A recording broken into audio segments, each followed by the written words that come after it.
Ladies and gentlemen, live from the Bled Festival Hall, the 2020 Bled Strategic Forum.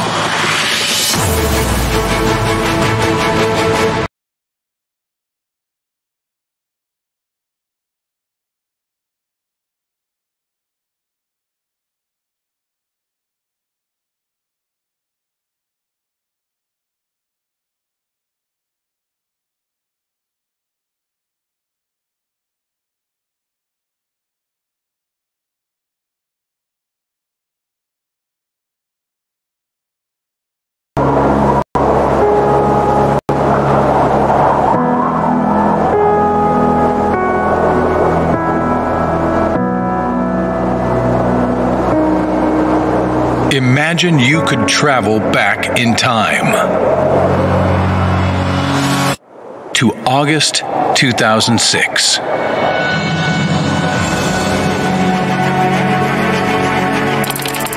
There were 1.2 billion fewer people living on Earth, and the world's GDP was 70% smaller than it is today. Internet users represented 17% of the world's population. Today, almost 3/5 of humankind are connected to the web. Back then, a relatively unknown network called Facebook was only open to college students in a handful of countries. And Twitter, an obscure website, had only been made public a month earlier. The European Union, that had just welcomed 10 new member states, would add another 3 over the following decade. It would also, for the first time in its history, see a member leave the Union. Carbon dioxide emissions were 21% lower than they are today. As a result, we are now noticeably closer to the critical threshold of 1.5 degrees above pre-industrial levels. In 2006, people would not have understood words like iPhone, hashtag, unfollow, or crowdfunding, which were yet to be invented. Several extraordinary discoveries in science were still to come to light. Few could expect that in 2 years the world would experience the greatest economic and financial meltdown since the 1930s, only to be surpassed in just over a decade by the Great Shutdown, caused by an outbreak of a new disease. Old conflicts would continue and new would arise. At the same time, huge steps would be made towards solving seemingly unsolvable challenges. And for the first time in history, a common blueprint for a sustainable future of our planet would be agreed upon. The world has changed, and we have followed suit. Since 2006, the Bled Strategic Forum has welcomed almost 10,000 participants from over 100 countries. Among them, more than 30 heads of state and government, almost 300 foreign and other ministers, and more than 1,300 media representatives. Exchanging views, seeking solutions, leading. Welcome to the 15th edition of the Bled Strategic Forum.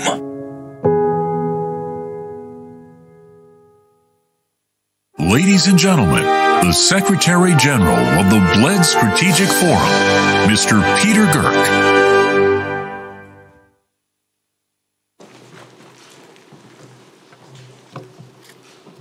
Dear President, Prime Ministers, Ministers, ladies and gentlemen, welcome to the 15th Bled Strategic Forum.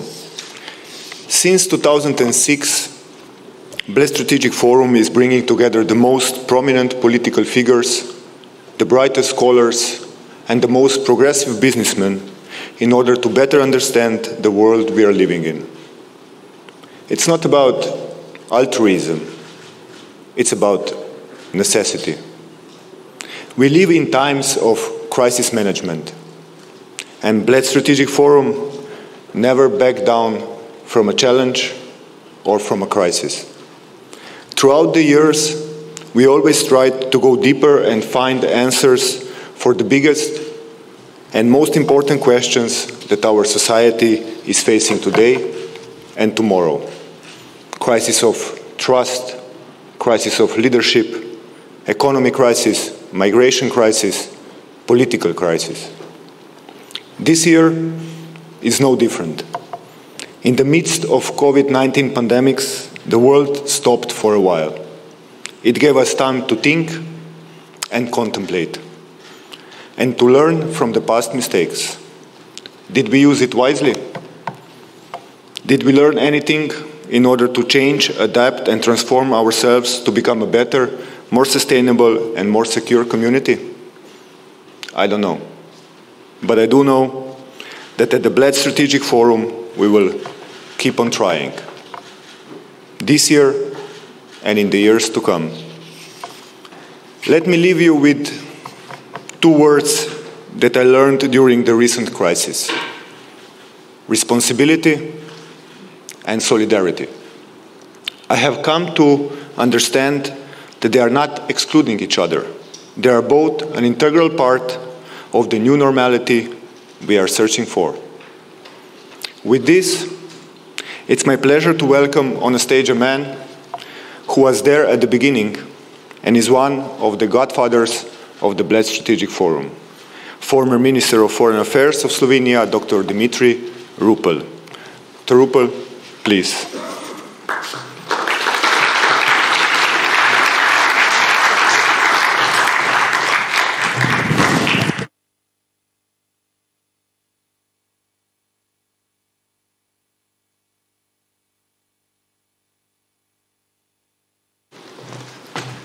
Spoštovani gospod predsednik Republike Slovenije, distinguished leaders, prime ministers, colleagues, friends.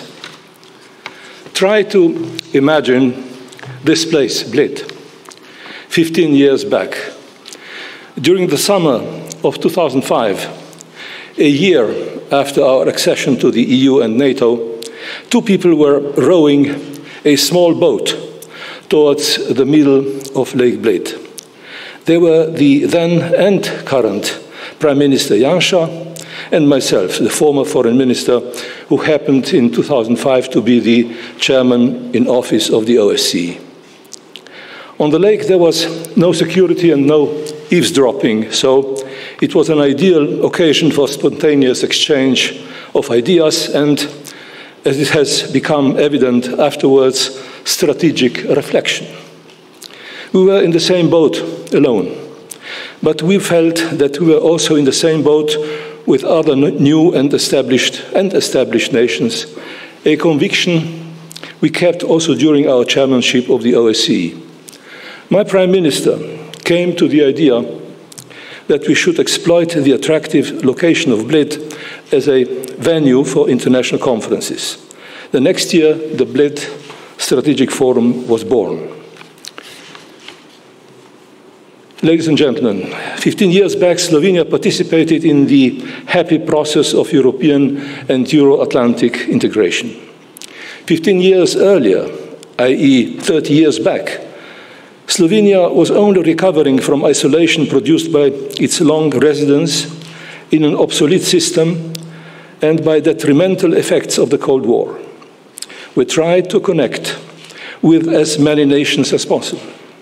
In May 2006, we established, not far from here, the Center for European Perspective, and it was intended to promote and assist the enlargement of the EU with the countries of the Western Balkans.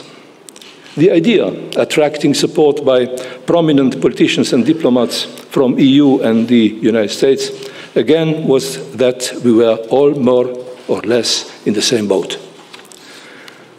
One of the prominent members of the board of Center for European Perspective was also the Korean minister, later Secretary General of the United Nations, Ban Ki-moon. In May 2006, we took him to Bled Island, where he visited the little church, famous for its wishing bell. He pulled its rope and so he told me, wished to become Secretary General of the United Nations. The ambition became reality in a few months. This may be a useful advice to our guests today. Go and ring the Bled bell. In 2008, Slovenia assumed the presidency of the European Council. After 2008, some passengers left the same boat and some new passengers came on board. Today, the idea of the same boat is back. Some commentators have complained that the Slovenian government, by associating itself with the presumably less prestigious group of Central Eastern and Southeastern countries, was abandoning its core position, i.e. the cozy compartment on the so-called German-French train. These critics do not see that our solidarity with the new democracies never excluded our ambitions to travel with a TGV train. After we have landed on the shore of Lake Bled, we should all board the TGV. If I understand the ambition of Bled Strategic Forum correctly, we are friends of all kinds of travel, by boat or by train, even by plane. The COVID-19 virus is keeping us apart, but our destination and destiny is the same. Thank you.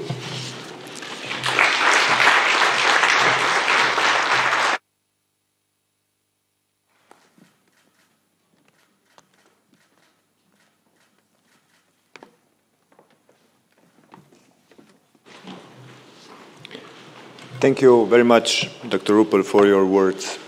Before I announce our host, I have to humbly thank our partners who understand that times of crisis are also times of solidarity and responsibility. I thank you very much. I would like to especially thank our strategic partners, Generali, Google, and automotive partner Toyota, as well as our major partner, Microsoft. They say that in the times of crisis, you know your friends. Our institutional partners are exactly that, our friends. Thank you for being with us this year and in the years to come. Let me also thank my team, Neža, Matej, Ambassador Mirošić, Center for European Perspective, Katja, Urška, Ines, Jernej, Anna, Nina and Inga, volunteers and all other people who made this event possible. Thank you very much. With this, I would like to welcome to the floor His Excellency Dr. Anže Logar, Foreign Minister of the Republic of Slovenia, who will deliver his welcome address. Please, Minister.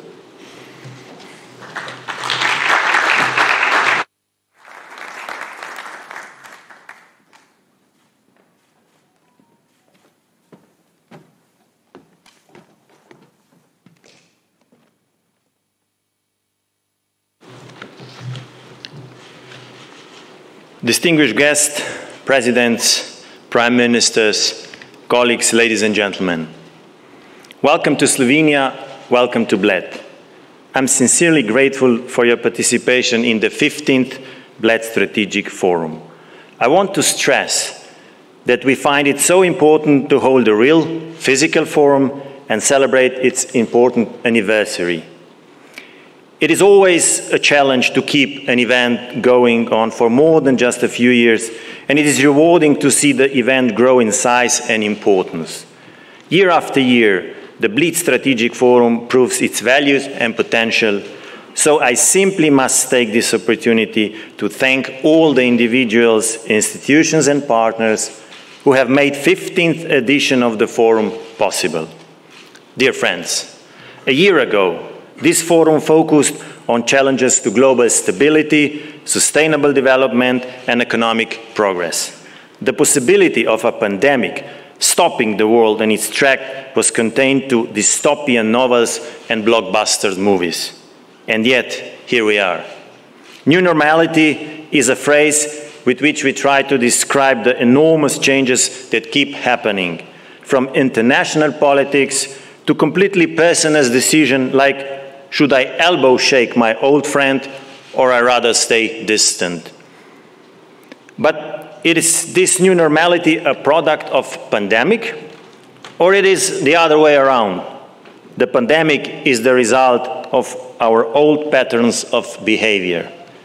In my opinion, the challenges in the international environment do not come as a surprise. Sure, the pandemic has enhanced and speeded them up, but it did not create them from scratch. The way we tackle the pandemic reflects the altered world that was already there. We could see it in the lure of unilateral action, in disregard for established international order, law and commitments, in questioning our model of governance. International organizations have been challenged to and suddenly had to switch to a digital platform. Economic and trade relations became strained, more competitive, protectionist and unpredictable. The notions of self-sufficiency and economic independence are getting stronger. There is a danger of purely transactional approach to international relations. In many circles, globalism became a curse word. The global security environment has been changing as well. The conventional threats were joined by terrorism and illegal migration, and we no longer have the moral comfort to treat illegal migration as a humanitarian issue only. The threats are also becoming hybrid, slowly penetrating our democratic process. They may move to the cybersphere. Hacking is not just a hobby for adventurous teenagers. It's a new form of international warfare. And so-called deepfake produced by an activist has a potential to stir up even an international conflict. The European Union, our second home, has been struggling too. It was hit by Brexit, migration crisis, division regarding the principle of solidarity, diverging views of and misunderstanding on the rule of law. A more assertive role on a global political stage remains a challenge for the EU. At the same time, its citizens call for more accountability and transparency. The Union, built upon very tangible common interest, is often a victim of diverging positions of its member states. The key task for the Union remains to be seen by its citizens as a shield against negative side effects of globalization. The pandemic is a case in point. The future is not linear anymore. We need a multidimensional approach. This is why we are here today. On so many levels, there has been a growing need for change. To make the changes happen, there must be a strong political will. The radical game changer in the form of global pandemic is perhaps an incentive we all didn't want. But since it is here, it has definitely become a trigger. An incentive that nearly left us without 15th edition of Bled Strategic Forum. Still, here we are, hoping that our discussion panels will provide answers, guidance, and ideas on the above-mentioned channels. The Leaders Panel will discuss the future of Europe. This discussion will, of course, be very valuable as we head towards Slovenia's second presidency of the Council of the EU in 2021. The EU should improve its crisis management mechanism to better respond to crises and challenges arising from pandemic, cyber threats, or demographic dynamics. We should increase our resilience towards migration pressure stemmed by conflicts and climate change. We should focus on protecting our democracies, values, and freedoms, while also paying respect to our different historical experiences. At the same time, Slovenia firmly believes that the continuation of the EU enlargement process towards the countries of Western Balkans should be a part of the vision of a union that radiates its attractive power. We are truly encouraged by the strong agreement on the next multi-annual financial framework and, even more importantly, on the recovery fund. It proves that political will, common interest, and the leading principle of benefits for all are as strong as ever, and that the EU can deliver when it is under pressure. But we should be able to be effective also when not subject to such pressure. With my fellow foreign minister, we'll discuss the role of regional cooperation and new forms of multilateral engagement. With global international organization, the tendency goes toward smaller regional frameworks. As for Slovenia, our eyes are again on the geographic and cultural space that has shaped us through centuries, the Central Europe. This is no nostalgia.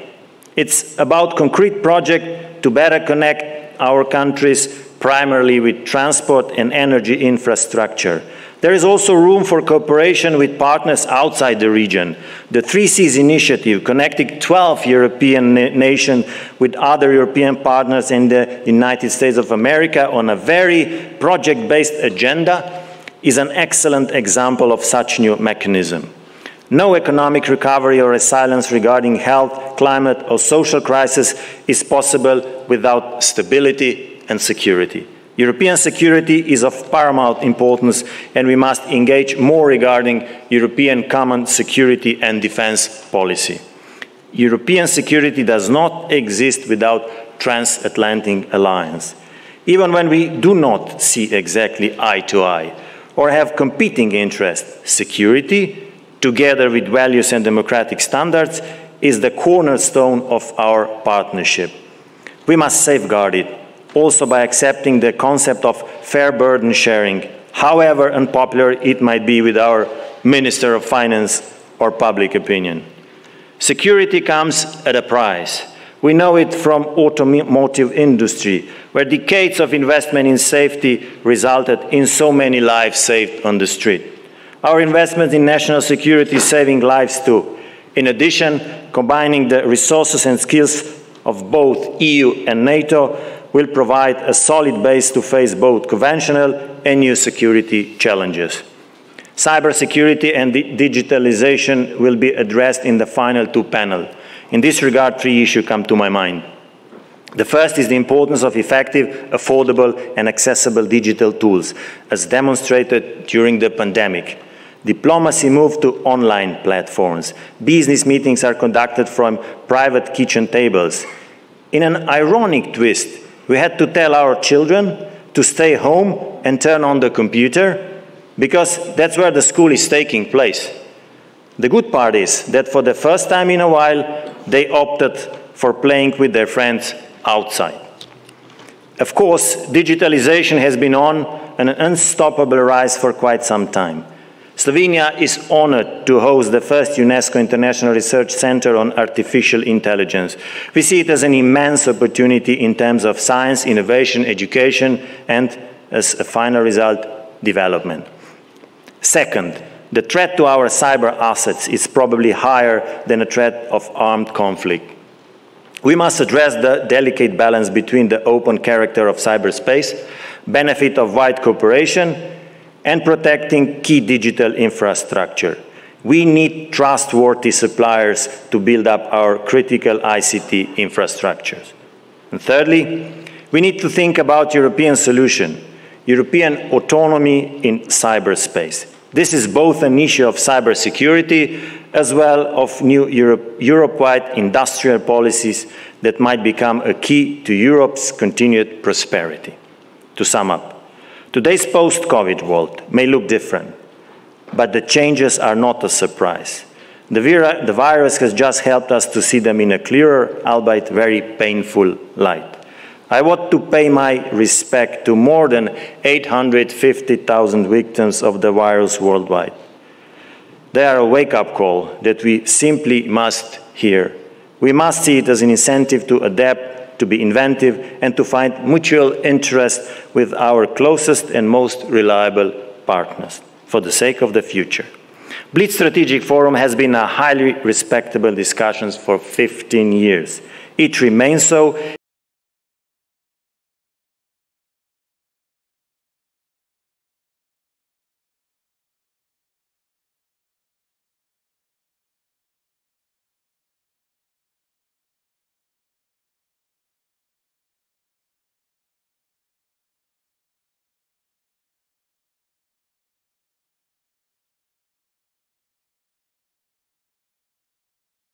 In 2021 Slovenian EU Presidency Special Edition of the Bled Strategic Forum. Thank you.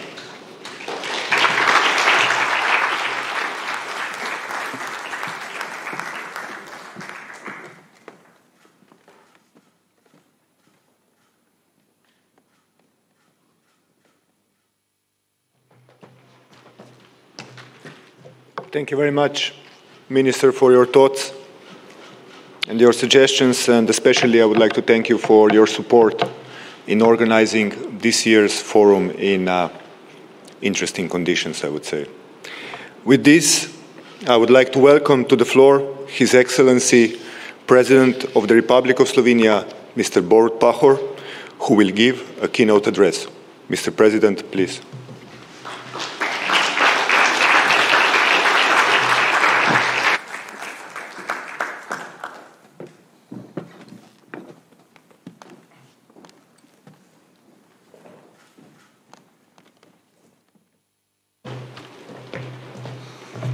Good morning, everyone. Excellencies, ladies and gentlemen, friends. Let me start by thanking the Ministry of Foreign Affairs for keeping the tradition of forum alive, also at the time of the COVID-19 pandemic. It has been a great honor to listen to the words of our first foreign minister, Dr. Dimitri Rupel, one of the founding fathers of the Bled Strategic Forum.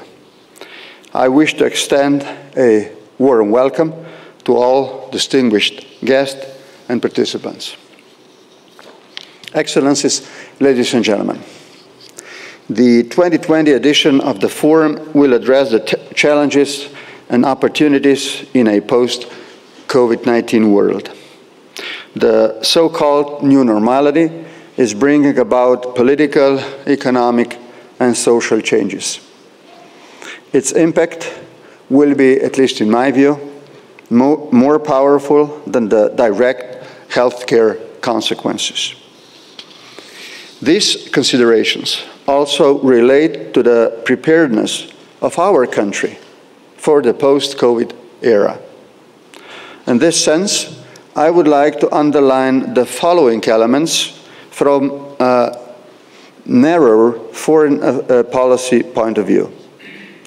At least in my opinion, the basic orientations of Slovenian foreign policy corresponds to the new challenges. I refer above all to the commitment to, number one, multilateralism, two, active participation in the European Union and NATO, three, the promotion of transatlantic cooperation, four, good neighborly relations, five, peaceful settlement of all disputes, and finally, general contribution to the preservation of global peace and security. Also, in the context of Slovenia's European policy, the basic premises are in line with the new reality. As stated in its foreign policy strategy, Slovenia wishes to be at the core of a more integrated, developed, and enlarged European Union. What I'm really saying is that the fundamental orientations of Slovenia's European and overall foreign policy remain valid, also for the post-COVID-19 period. As a member of Eurozone and the Schengen area, Europe's core structure, Slovenia is bound to strive for a deeper and more united European Union. Regarding unity, I wish to point out the following. Not only Slovenia, all EU member states must strive not to threaten the unity of the unions through their varied cooperations, but rather to consolidate it. Slovenia, for example, has a strong Central European, Mediterranean, and to a certain extent also Balkan identity. This gives us a wonderful opportunity to cultivate all these identities and forge flexible alliances, but at the same time keep the unity of the European Union at the forefront. In 2019, for instance, Slovenia hosted the 3Cs Initiative Summit here. Such regional initiatives for closer cooperation are legitimate and useful, but should never come at odds with the efforts for a better integrated, unified, and more efficient European Union. This is vital for the international consolidation of the Union and for keeping the danger of its fragmentation at bay. It is vital also for the role of the EU seeks to play at the global level and for its contribution to transatlantic relations, above all with the United States, on the one hand, and the relations with Russia and China on the other. I am speaking about unity, but I am well aware of the differences that exist among us, among 27 countries. Those that define our culture and other identities need to be carefully nurtured. Then there are others stemming from our diverse interests and historical traditions. However, despite our differences, I am confident that there is far more that unite us than divide us. In my view, the current times are not so favorable to consensual politics. The sort that, among others, brought us the big enlargement of the European Union in the beginning of the century. Indeed, consensual politics was a characteristic of the entire post-war period in Western Europe. In 2020, as we, ladies and gentlemen, mark 75th years of the United Nations, 63rd year of the treaty establishing the European Economic Community, and 57th years of the Élysée Treaty of friendship between France and Germany, we should be all the more aware of ours is a world that emerged from a war-torn continent, and that the united Europe has been healing the wounds inflicted by World War II. In fact, Europe has been so successful at this that we started to take it for granted. There were many efforts to overcome the differences and many symbolic and concrete gestures of coexistence and understanding. And yet, at the end of the second decade of the 21st century, there seems to be more desire and will to point out differences among us than there is eagerness to overcome them. We ought to resist this flow.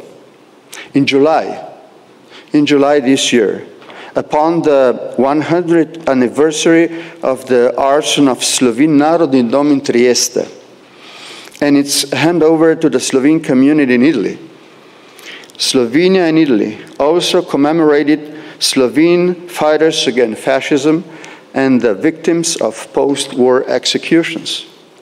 A similar gesture, ladies and gentlemen, our friends, a similar gesture of coexistence in the European spirit will happen this autumn, as Slovenia and Austria will jointly mark the 100th anniversary of the Carinthia plebiscite.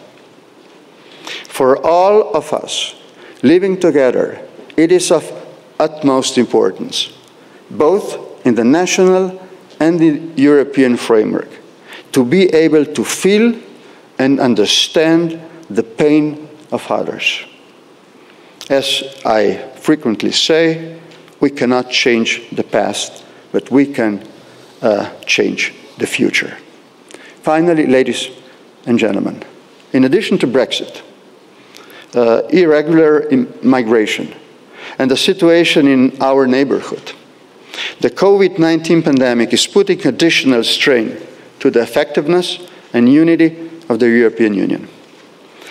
All of us, believing in the significance of the Union for a peaceful and safe future, have warmly welcomed the recent agreement on the next financial perspective and the recovery fund, which will internally strengthen the EU's integration and externally consolidate its global positioning.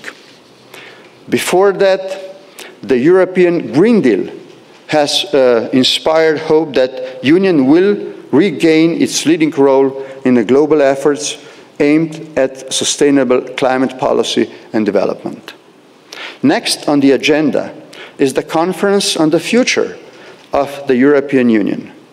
Frankly, I am quite worried that even before its inception, the conference has been meeting so many doubts as to its necessity and usefulness.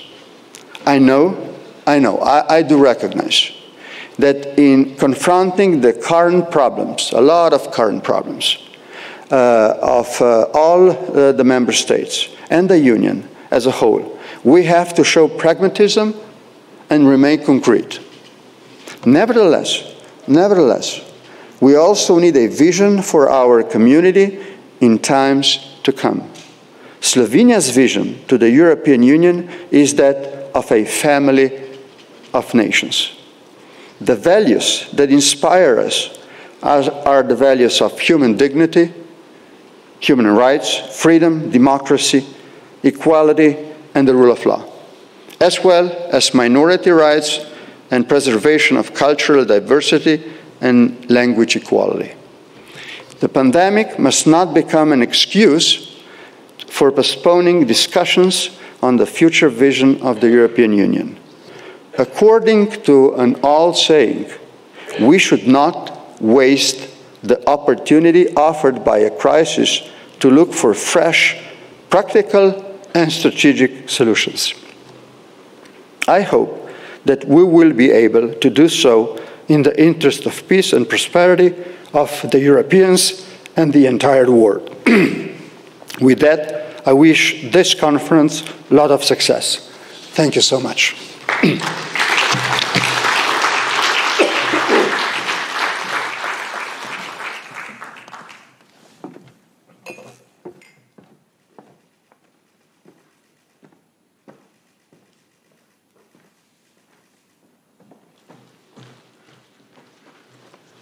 With this keynote speech by our President, the 15th Bled Strategic Forum is opened.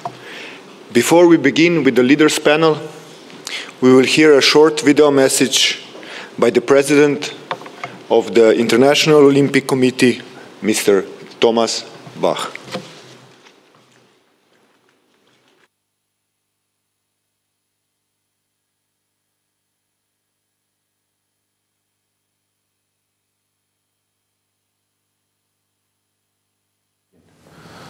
Dear President of Slovenia, Your Excellency Borut Pahor, Dear Prime Minister of Slovenia, Your Excellency Janez Janša, Your Excellencies, ladies and gentlemen. Because of the unprecedented global coronavirus pandemic, we are all living with much uncertainty.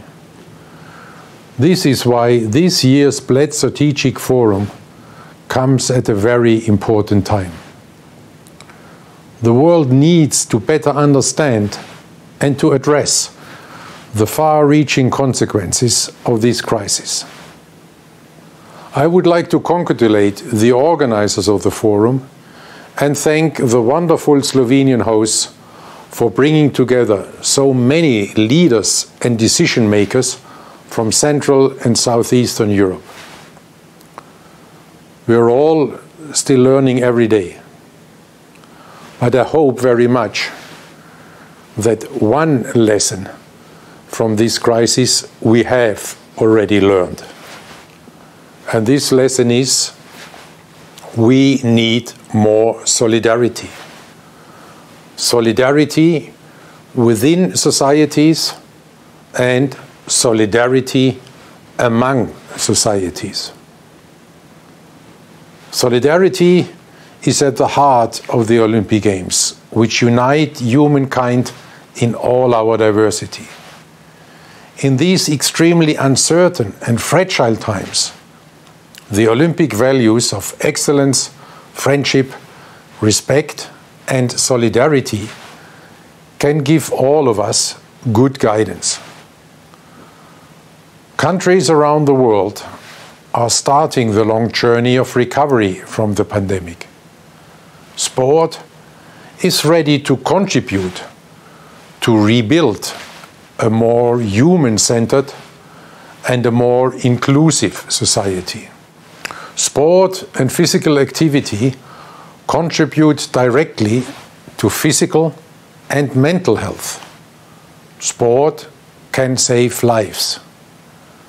We have seen this over the last few months, in particular in times of lockdown, social distancing, and uncertainty.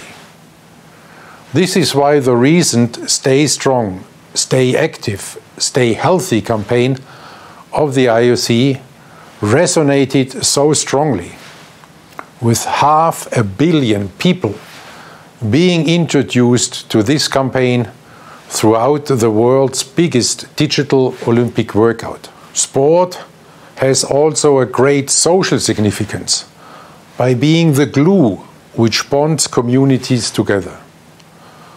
Sport promotes inclusive societies because all too often sport is the only activity that unites people regardless of their social, political, religious or cultural background. Such inclusivity is even more important in otherwise deeply divided societies. Sport plays a significant economic role. It creates jobs, generating business activity. In Europe, for example, a recent study showed that sport contributes more than 2% to GDP, a contribution which makes sports economically more important than a number of more traditional economic sectors. In summary, sport is contributing to the recovery from the crisis on the health, the social, and the economic side. For all these reasons, the IOC calls on the governments of the world to include sport in their post-corona support programs. In this respect, it is also important to emphasize that sport can only make this contribution to society if the specific solidarity-based model of sport is supported by the public authorities. This is why we all together need to strengthen the European sport model and its robust solidarity funding mechanisms, especially as we look to the recovery from this crisis. As you discuss the many challenges and opportunities of the post-corona world, I hope that you will take this important role of sport into consideration.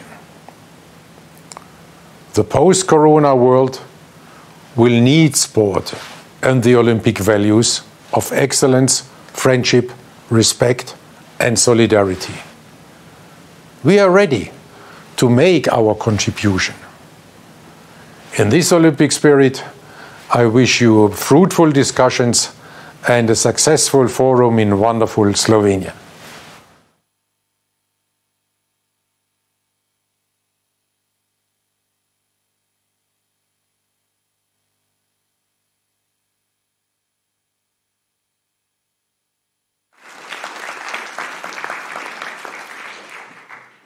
Thank you very much to the President of International Olympic Committee.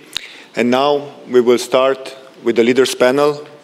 And at the beginning, we will see a short video which was prepared in collaboration with our partner, Pristop. Thank you.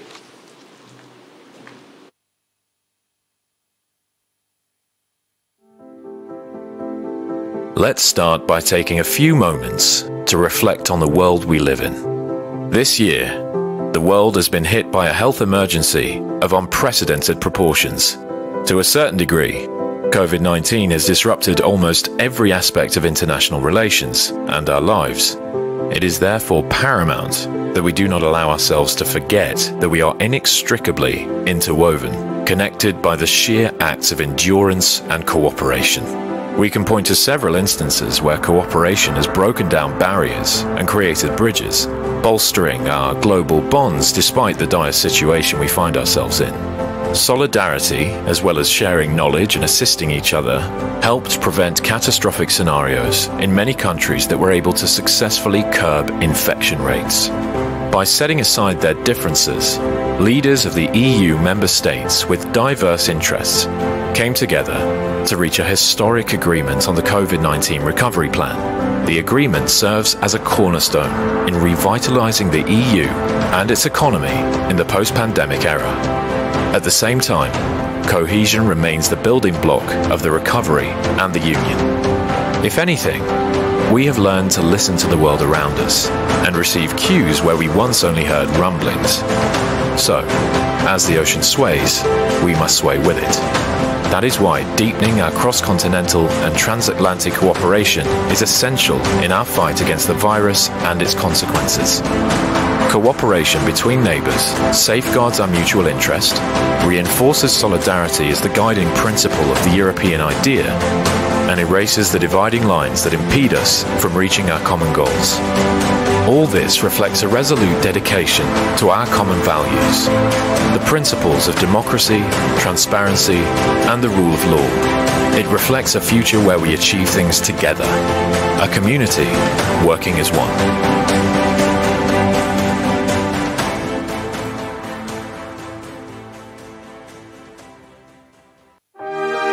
Ladies and gentlemen, Mr. Nick Gowing. Good morning, everybody. It's nice to be back here at the Bled Strategic Forum. When I was last here a couple of years ago, I was warning leaders to think the unthinkable. Look where we are today.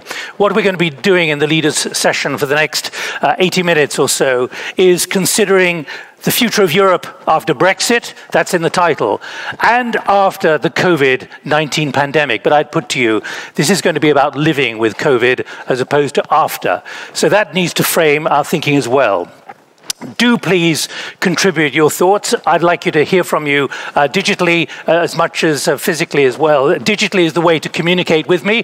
I'd also like to invite the 6 Prime Ministers, the President, to join me up on the platform while I give a couple of opening remarks. And we're going to be joined virtually as well by Kristalina Georgieva, who's the Managing Director of the IMF. She's joining us from Sofia. And also by the Prime Minister of Italy, Giuseppe Conte, who's joining us from Rome. So welcome to you all. Let me invite the Prime Ministers and Presidents to come up. Your seats are well identified here. I want to reinforce the alerts that we've heard already from so many of the speakers. The global geostrategic stability we've long taken for granted is in shock.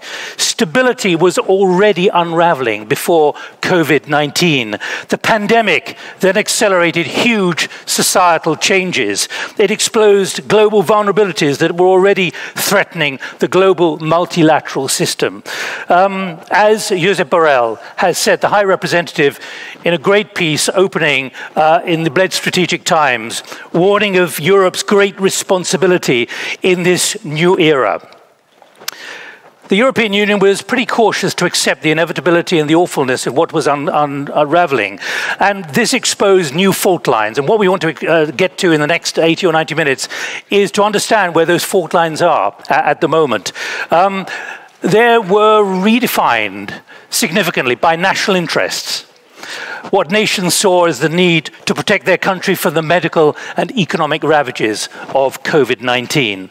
Through all of this, the question for this morning: how can the EU remain a strong, democratic, transparent and integrated union of 27 nations committed to the same goals?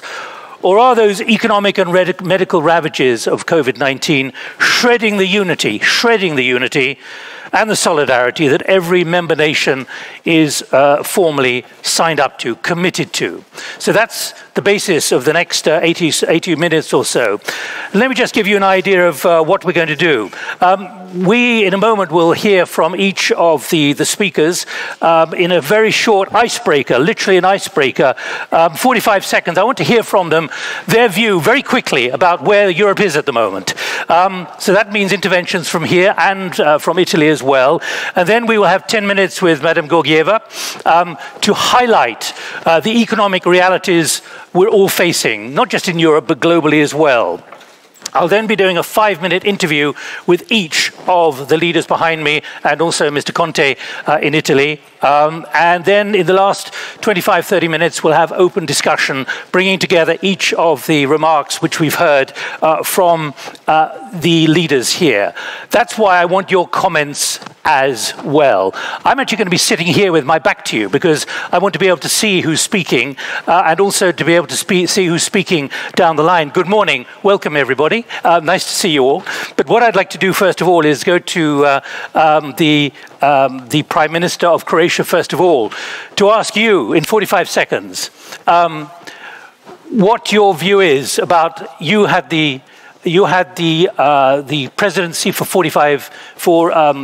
6 months earlier this year. How was it handling it? 45 seconds, please, only. The real difficulties and challenges you faced. Thank you very much. Greetings to everyone, and thanks to Janez and the entire Slovenian team for organizing another Bled forum. It was very tough. As you said, unprecedented. We started immediately on the 28th of January to initiate all the emergency proceedings at the EU side to manage this health, but later on, I would say, crisis in absolutely every aspect of the functioning.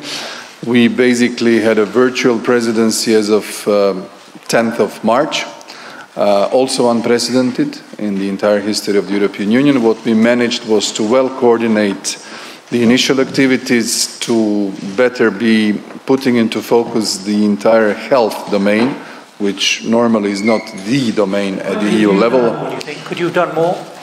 I think we did the maximum possible at the time. What was missing was the physical meetings between the leaders, and once we met, once the, let's say, conditions were ripe, I think the fact that in July we accepted the multi-annual financial framework as well as the EU Next Generation shows the strength of the common response. Thank you for the moment. Let me now go to Slovenia. You're going to be the presidency from July next year.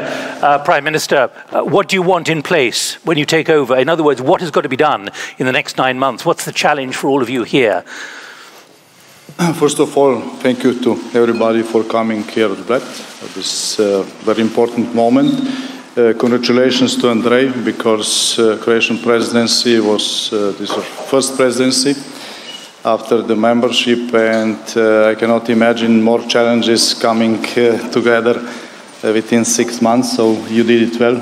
Thank you. For our presidency next year, we all know that this will be, we hope so, post-COVID era, so we will still dealing with how to fix the effects or the consequences of the epidemic, and this will be surely post-Brexit era, so this will be time when Europe is trying to find new balances, new balance of powers. We all know we need it very much, and I see especially Central Europe as a key player in this game. We'll also deal with the economic consequences of the epidemic, thanks God, on the good basis of the deal we made in July on the last European Council.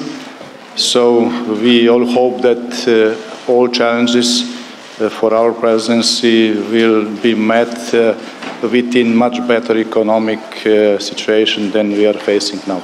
Prime Minister, thank you. Let me immediately go to Italy, to Giuseppe Conte. I hope you've been able to hear everything, Mr. Conte. Can you, in 45 seconds, give me your sense of where we're going, where Europe has to go? You've made it very clear that we cannot go back to normalcy. Thank you very much. First of all, thank you for the kind invitation. If I can say, if there is a lesson that we learned from the COVID-19 crisis, This is the value of solidarity.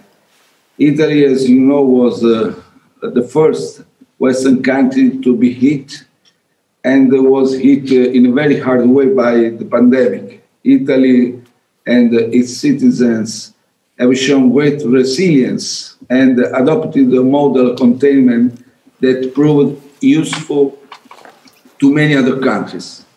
Italy has also been a leading supporter of European global efforts to fight the pandemic. So the cooperation, in my perspective, my vision, is the key to defeat the virus. Thank you. Thank you very much indeed, Prime Minister. Let me go to Mr. Morawiecki. Welcome from Poland. 40 years to the day since Solidarity was, since the deal at Stocznia Gdańska. I was there. An extraordinary day, and I saw the Solidarność label up there. But your reflection, you've had a big presidential election this year, your reflection in 45 seconds of where Europe is now and the massive challenges facing Europe. Yes, indeed, we experienced today a very special day for Poland and I believe for the whole of post-communist world, because this was with the Solidarity movement where the collapse of the communist system really started. But this leads me to a different reflection that for 30 years later, post the transformation began, when the transformation began, we still have a very peculiar and idiosyncratic approach and situation in Central Europe. So we have to maintain our unity, our solidarity within Central Europe. And also, as President of Slovenia mentioned in his opening speech, we have to, at the same time, be part of the European Union. So this 3Cs dimension and Central European dimension, so different from the rest of Europe, does not mean that we are against anybody. But we have our own problems, and we have to take care of our problems. Dziękuję. Thank you very much indeed. Viktor Orban, Prime Minister of Hungary, 45 seconds, please. Where is Europe today, in your view? Because there are many who are concerned about what's happening in your country. Oh, that's my answer. In trouble. In trouble because we haven't identified our new position in the global economy. Now it's difficult psychologically for the Europeans to understand that we are not anymore game changers. The game changers are China and United States, because the science center of the modern economy is related very much to the armies. And because we don't have a European army, we don't have scientific center to be in the forefront of technological advancement. So that's the reason why Europe has to understand that we are not, in the first place, no game changer. We have another position, and we have to clarify clearly what is it and what are the consequences. Right. I'm going to pause for a moment because for time reasons, we're running a bit later than we expected. I need to go to Sofia, to Kristalina Georgieva. Nice to see you, Kristalina. Welcome. Because we need to hear from you the framing that you want to put. I heard you on the 3rd of June, the launch of the Great Reset at the World Economic Forum, saying there's still a danger of a great reversal. And that's what you want to overcome at the IMF. What are the parameters now? What is the data looking like?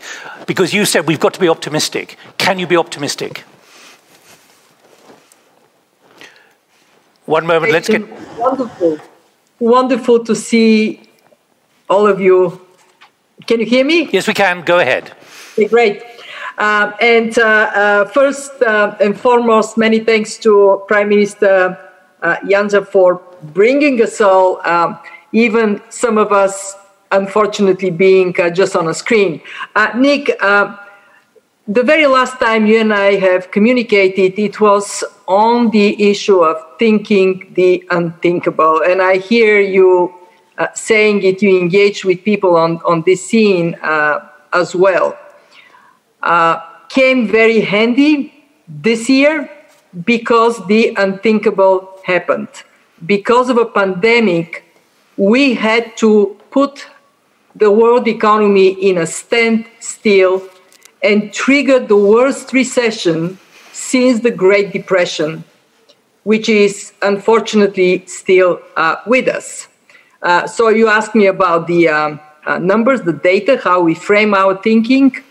Our projections are as follows. For advanced Europe, we expect around minus 10% growth this year. For emerging Europe, minus 6%. This is in a global context in which by the end of the year, 170 countries would be poorer than they started 2020. But we do have a reason to stay optimistic. And let me make my case for it. First and foremost, a crisis like no other has generated a response like no other, and that's you and the leaders all over the world. What has been done is phenomenal. We have collectively put a floor under the world economy by pouring huge amount of liquidity through central banks and through actions of finance ministries. For the year up to now, some $11 trillion of fiscal stimulus has been put in place. And that has been done really, really fast. From the IMF, we have done our part. We have moved financial lifelines to 75 countries within 3 months. Never in the history of the fund we have done so much so fast.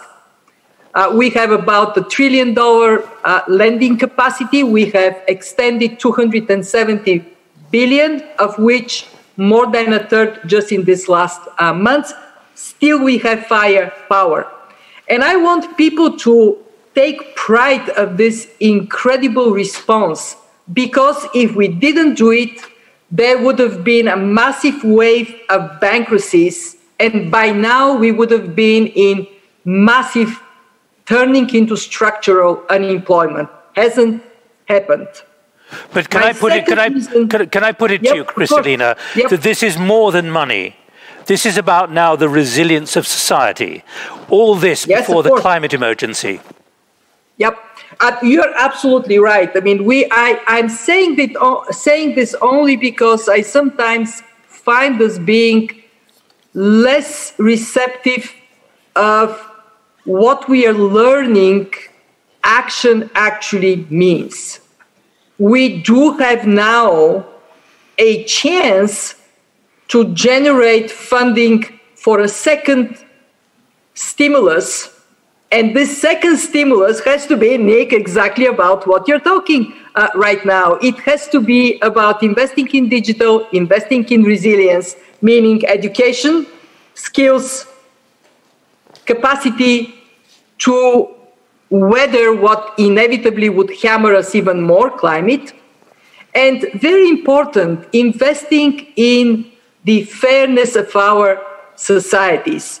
I heard Viktor talking about the need to have a sound foundation of research, which includes, in his words, it includes military research that has been globally important to drive also civilian improvements. Yes, but I think it is also critical to think about the ability to retain a sense of fairness, because on the other side of this crisis, what is waiting? More debt, more deficit, certainly more poverty, and potentially more inequality. And that would translate into more protests, more people saying, we are not happy with you. Now, you have urged for the last few months a new spirit of solidarity. Do you really think that there is a new spirit of solidarity? Because you've used 3 key words: greener, smarter, fairer, when every country and most people are thinking of themselves rather selfishly. You know, it's true that every nation, when hit by such a dramatic crisis, would have the natural tendency to say, I am retreating behind my borders, I'm retreating behind the walls of my house to be safe. But I think that most urgent sense of let's protect ourselves individually has passed. And the EU has proven this by passing the Next Generation EU 750 billion package. By the way, in Europe, because it is so painful to reach a collective conclusion on anything, you remember the pain. Outside of Europe, people were very excited by what you have achieved because it is an indication that solidarity is still alive and kicking. We are now seeing a revival of trade. We need that very much because trade is an engine of growth and it means jobs for people who badly would need that. And it is absolutely paramount that institutions like mine drive this coming together. So far, the fund membership, 189, has been pretty good to stand by those who need to be helped in this crisis. We tripled our capacity to do it. Final question, if I may then, because I know you've got to go to a meeting at the top of the hour. Is there globalization? Is there global will on this? Or are you facing real uphill barriers to bringing people together, to creating consensus? Because there is a perception that the globalized system, the multinational system, simply is crumbling at the moment. Look, unless we admit, honestly, the flaws in our global integration, we are not going to make progress in the future. And what are they? One, it is not true that everybody benefits from globalization. There are winners and there are losers. And unless we figure out what we do for the losers and how they are not losers anymore, we would have a problem. Two, it is also critical to recognize that there has to be some revisiting of what we produce through value chains and what we do need to have produced at home for the security and safety of our citizens. Not possible to be in a world in which one country produces 90% of penicillin. It's just not on. So I am very pragmatically a believer that as long as we recognize the pluses and the risks of globalization, we will be able to keep the world together. And in my experience, honesty about values and risks pays off. We get on the same page and then we succeed. Kristalina Georgieva, thank you very much indeed for sparing time. I know we've run a bit later than we planned, but thanks for staying with us, and we wish you well. And I look forward to hearing from you in a few months that there is no great reversal, that things are moving forward positively. Thank you for joining us. Right, now let me move on because I cut short the discussion here and I'm conscious that Prime Minister Conte as well is in Italy. Let me go to Mr. Babiš first of all. Your 45 seconds, please, on the challenges facing Europe, and then we're going to talk in more depth to all of you. Mr. Babiš. First, we need a concrete plan about our territory, which is connected to safety. So we should take immediately Bulgaria, Croatia, Romania and Serbia in Schengen. Then we have to discuss about West Balkan. Shall we take them in Schengen? Shall we start to speak about EU? Then army, Viktor mentioned it. We are in NATO. Maybe the members of European members of NATO should discuss about our interests with other members of NATO which are outside of Europe. Then let's speak about economy. Let's speak about internal market.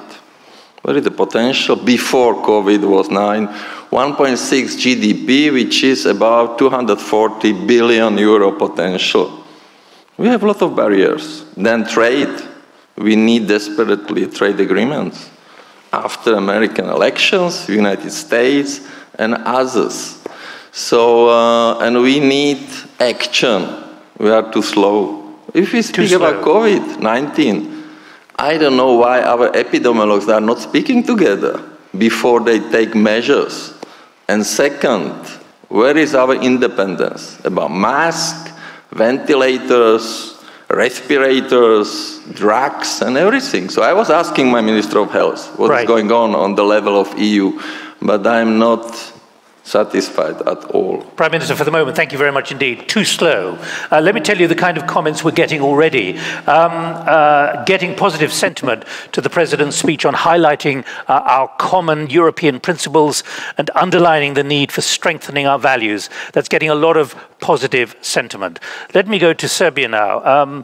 Mr. President, you have made very clear that you are not so keen on Europe. You made clear at the World Economic Forum, for example, that Serbia is keen on Europe to a certain extent, but you are watching what is happening with interest. Your 45 seconds of what Europe has done and has not achieved in the last few months, given the scale of challenge there has been. Press that button, yes. Thank you very much, and I'll be as brief as it is possible. I think that I have always been very clear, and I have always been repeating the same message, which is Serbia is on EU path. We are committed to that, but of course we see that we are not a main topic within the European Union countries, which is very normal, particularly under these circumstances. And you see, I was speaking about something else when we saw each other last time. I was saying that we expected more respect from European Union. Maybe people from European Union expected more respect from outside. We should both do our best to make it better from each of our sides. But I need to say, it's something that we need to do for mutual benefits. What I said was quoting you at the World Economic Forum in an interview with Euronews. Serbia is not very enthusiastic, just to be clear. That's true. That's different. Serbia is not very enthusiastic. There are 40% of people that are against our EU accession policy. 40% of people, mainly because they see European Union as an institution, organization that makes more pressure on Kosovo's independence. That's true, but it doesn't matter regarding political leadership decisions. We are on our EU path, and we see many difficulties. And I need to say that we don't belong to those advanced economies. We don't belong to those emerging economies. But we are not going to face even a recession this year. Our growth rate is going to be around 0% this year. We are doing well, and then when people have a bit better situation, they always wait and they always measure it up in a best sense for themselves. Right. But we are on the EU path, and we'll do our best. We'll do our best to make ourselves better regarding. You have already mentioned that European values, justice and judiciary issues, and everything else. But we expect more respect from European Union as well, and I don't hide that. Thank you very much indeed, Mr. President. Right, let's go to Bulgaria, and then I'm going to go to Mr. Conte in Italy. So stand by. I'll come to you for a longer intervention, if I may. Prime Minister, welcome. I'm sorry, I've got my back slightly to you, but what I want to hear from you in 45 seconds, literally, is your view of... Be careful, because you're standing very close to the edge. I'm always on the edge. I've made a career from being on the edge, so thank you very much, Mr. Prime Minister. Your 45 seconds of where Europe is at the moment. Провали ли се света с COVID-19? Провали се. Да, провали се. Имаше ли солидарност? Нямаше. Well, did the world fail with COVID-19? Yes, it did. Was there solidarity? No, there wasn't. Бяхме ли неподготвени? Категорично неподготвени. Were we unprepared? Yes, definitely we were unprepared. Показахме ли, че дори в условия на война или на пандемия не сме готови? Показахме. Did we show that we were not prepared in a war or pandemic? Март месец, yes, we did. Март месец ние се пазаряхме една с друга държавите как да пуснем зелените коридори. Надпреварахме се коя държава първа ще затвори границите и всеки се спасяваше сам за себе си. In March, we were fighting and arguing over the green corridors and which country would be the first one to close its borders, and everyone, each country wanted to save itself. България беше солидарна, ние произвеждахме медицински облекла, шлемове, маски и на всички, които са поискали в Европа, сме изпратили, включително Германия и Австрия. Bulgaria showed solidarity. We produced medical equipment, PPE, masks, and we did send equipment to countries in Europe, so my including question Germany quickly, and if I Austria. may, my first question, has Europe learned? Quickly, please. Не. No. Аз го поставих на Европейския съвет, колегите са тука. Ние нямаме единен медицински протокол. Държавите продължават да се лутат с маски, без маски. Нямаме ваксина, нямаме лекарство, нямаме протокол при втората вълна как да действат държавите членки. Thank you. And I raised this question at the European Council. We do not have a standard uniform medical protocol. Countries are swaying between whether we should wear masks or not, whether we don't have a vaccine yet, we don't have a drug, so we don't know what to do in a second wave of the All right, pandemic. I'm going to ask you to stop for the moment because what you're saying is no, Europe has not learned. We've heard from Prime Minister Orban that Europe is in trouble at the moment. So let me go to Mr. Conte, if I may, for the next 3 or 4 minutes, if we can, Prime Minister, because you've made it clear that the nationalistic European slogans have really proved unable to provide solutions, and that's been central to the kind of things you were mentioning before we came on the platform. Yes, we can proudly say that this time the European Union has proven in 4 months, if we consider from March to the historic European Council of last July, to be able to react as a community of interests inspired by shared values and to protect the citizens with concrete actions based on cohesion, solidarity, and responsibility.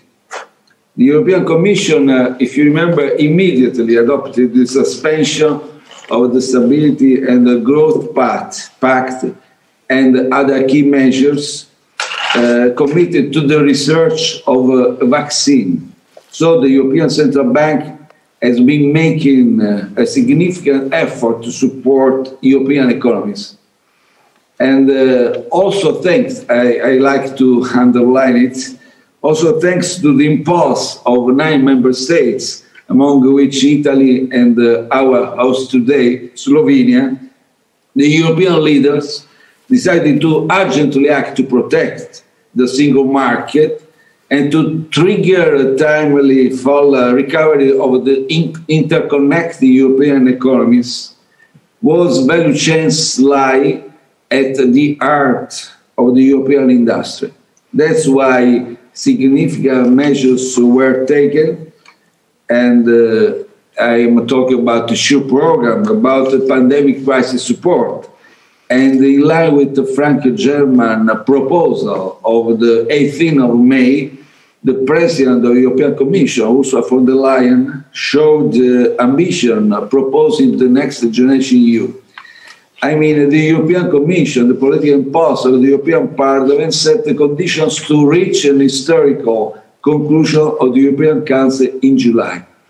The way of solidarity, of cohesion, is much more stronger, of course, that a nationalistic response in each country that it cannot be coordinated. But can I just pick up, Mr. Conte, this point that you've heard from Mr. Orban, you've heard from Mr. Borisov as well from Bulgaria, that really Europe has not acted as decisively and in a unified way that is needed at a time like this. And we've heard remarks right at the beginning of the need for better approaches to risk management and understanding the threat to the Union. Therefore, my question is, picking up what you said at the beginning, we cannot go back to normalcy. We need to transform. Do you think there is a mood for transformation in the right direction or not? If I can say, if we consider the history of European Union, we can say that the crisis represented sometimes, not always, a powerful input to shape a stronger and more cohesive European Union.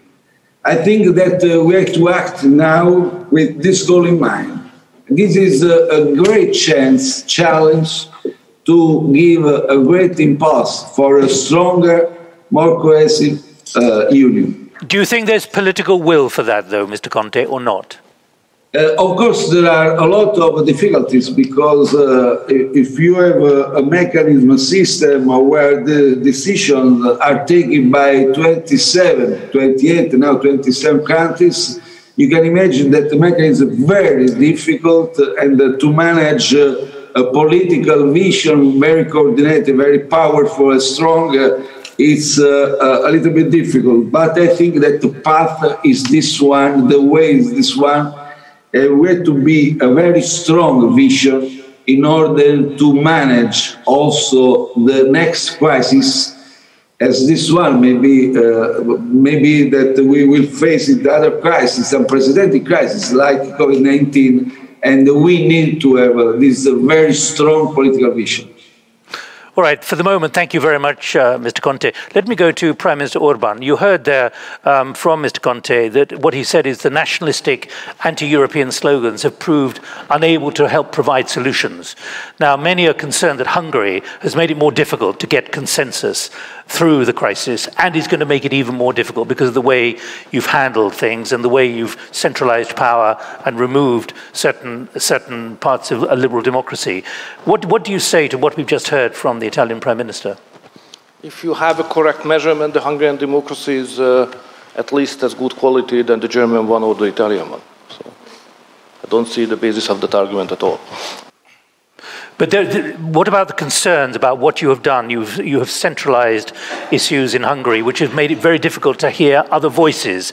And we've heard that the nationalistic anti-European slogans are making it difficult for Europe to be able to handle the enormity of what is now facing. It's an existential challenge in many ways. If you are looking for where are the difficulties which make us unable to find proper answers, it's not in the capitals of the member states, it's in Brussels. But there are those who say that Hungary has exploited the emergency to change the political system and the democratic system in your country. No, the Hungarian system is a European system, constitutional-based parliamentary and democracy, like the majority in Europe.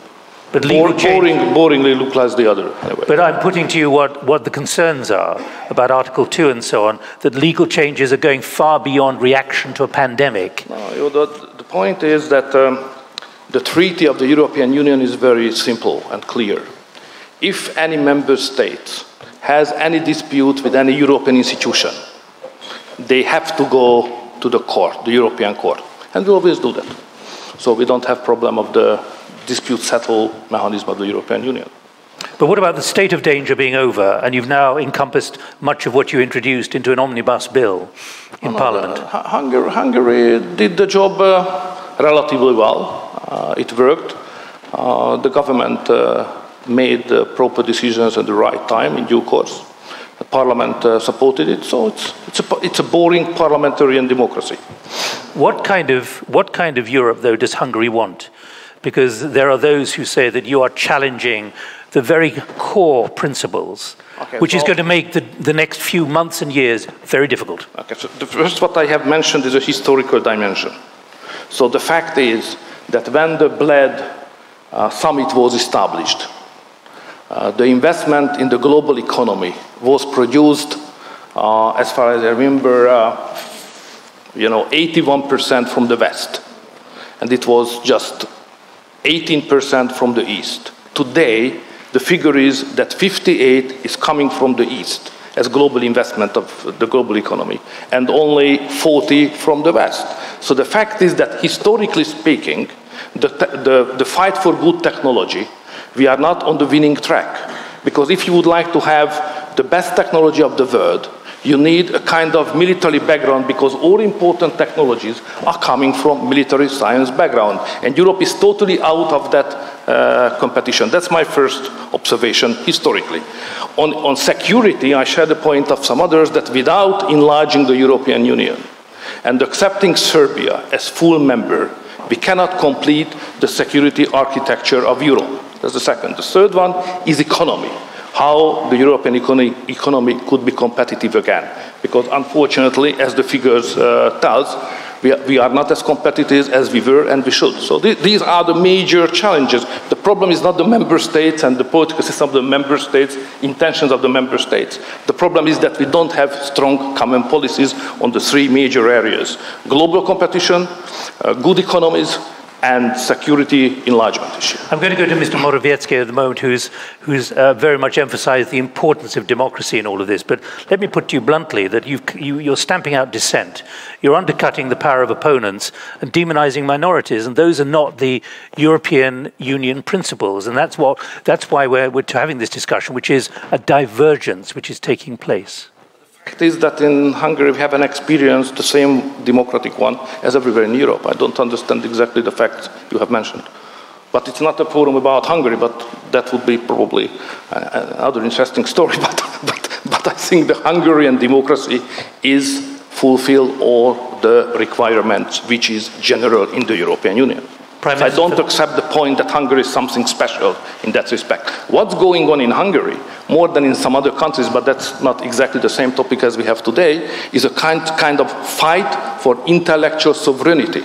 So we don't have the same understanding what is the relationship between the Christian democratic conservative thinking and concept of democracy and the liberal ones. That's another issue. And we are fighting for the sovereignty to have a conservative and Christian democratic approach to the European institutions and the politics as such. That was, the case prior to the fight, the unified fight of the liberals and conservatives together against the totalitarian regime. But prior to that, that kind of political philosophy was two different philosophies. So we would like to get back to the age intellectually when we can dispute clearly the main values like family, nation, cultural tradition, religion, migration. So we would like to have not just one single concept which must be accepted by everybody, because we don't have a liberal concept to that. We have Christian democratic concept to all these issues. But it's not about the practical political life of every day. It's more about the philosophy of political thinking. All right, well, there are many people who would challenge what you've just said, but let me go to Mr. Morawiecki, because you've underpinned the importance of democracy. You've talked about a time of great struggle and consequence. We need to brace ourselves for an even more important battle. Now, you've highlighted this very, very explicitly, and our globalized world is facing undue influence from authoritarian nations at Europe's expense. What do you mean by that? Well, first, there is a role for a sovereign state and there is a role for the European Union. So to the comments which were made by my colleagues, I would say that sovereign states reacted very quickly, and in particular sovereign states in Central Europe, and this is why Central Europe was much more successful in terms of with regard to fighting coronavirus than some others. And then there was a role for the European Union, and there was good negotiation in July about the package, and the package will probably kick in somewhere 2021. So had we not done our sovereign state job, we probably be in the middle of nowhere in terms of the European Union altogether. So we have to understand the two dimensions. With regard to the democracy, liberal democracy, and the others, we have to focus on, and the other topics, we have to focus on specific issues rather than blaming some countries. Well, my personal opinion is that there is a blame on Central Europe because Central Europe is on the rise. The Visegrad countries. Who is blaming Central Europe? Well, like some other capital cities and Brussels. It's on the rise, so we become more and more competitive. We are competitors to the others. Competition is good, by the way. So to all our friends all over the world and in Europe in particular, who think that we should be suppressed because we create competition, I think we should be. Our answer should be. Competition internally within the European Union is good because through this, the whole of the European Union becomes more competitive. And this is where the global politics comes into play. By the way, I have to mention Belarus these days because for all of people who would like to indicate at some deficiencies in democracy in Central Europe, I completely reject it. Not only in contrast to Belarus, what is happening, and comparing this to the Central Europe, but also being very specific, like freedom of speech, freedom of media. In Poland, by the way, 80% of media is in the hands of the opposition, so I don't know how more free the media could be. The third, freedom of manifestations and demonstrations. I see some happenings in Western Europe where there is police beating people brutally, and this is all democracy and all is fine. And when there are peaceful demonstrations in Prague or in Warsaw or in Budapest, things are wrong in the eyes of the other. So, sir, please be more just and objective and based on facts. Fact-based treatment and fact-based discussion is I understand, the backbone of our internal European discussion. As Prime Minister... And one more observation, which is missing from the discussion internally in the European Union. Well, there was one Bloomberg, which is mainstream agency, I understand, commentary 2 or 3 years ago, how Western capital colonized Eastern Europe. Fine, okay, we got colonized in the 90s, in the noughties until 2020. And 4% of Polish GDP goes in the forms of dividend to Western Europe. Okay, that's freedom of capital.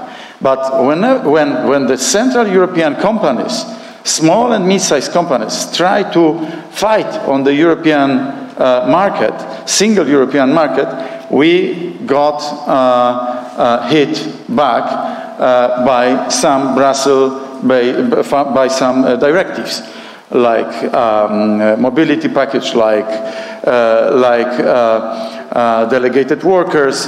And by the way, freedom of delivering services is completely not yet fulfilled in the European Union. So all the freedoms which are very much in favor of richer countries are more or less completed. Freedom of movement of people, capital, and goods. And the fourth one, which is freedom of delivering services, providing services, is not so much completed. And this is this freedom through which the whole of the competitiveness of the European Union could be risen, could be lifted, and this is where Central European countries could more quickly catch up with the Prime Minister, let me ask you one final question. You've just had a presidential election where the president was re-elected by a very narrow majority. He's therefore remained in power, but there was clearly a significant pushback. What are you reading into the division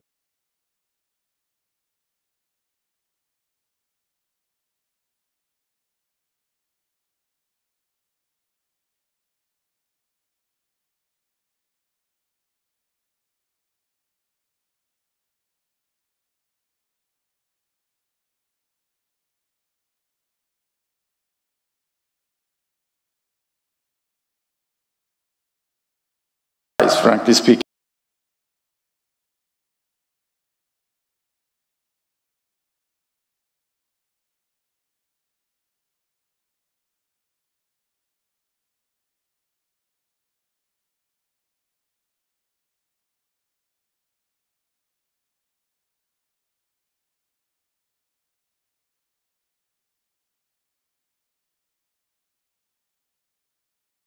and to build Central European unity together with Visegrad, together with Lithuania today, and so on. And this is the base for our success. So there is not a surprising polarization, sir. For me, it's normality in the context of democracy. We've done this against all odds. All the brutal attacks from foreign media, foreign centers of power, from internal groups of interest, and this is why I'm so happy that the last 4 elections, municipal, European parliamentary elections and presidential elections, were won by us, despite all odds, which should be an indication to you and to many other commentators, and you should not comment it as populist, nationalist, and so on. It's simply a different approach to post-communist world. I was fighting during the Solidarity times for freedom, democracy, and rule of law. And I don't want to be stigmatized by some people because they try to exercise their politics through such statements.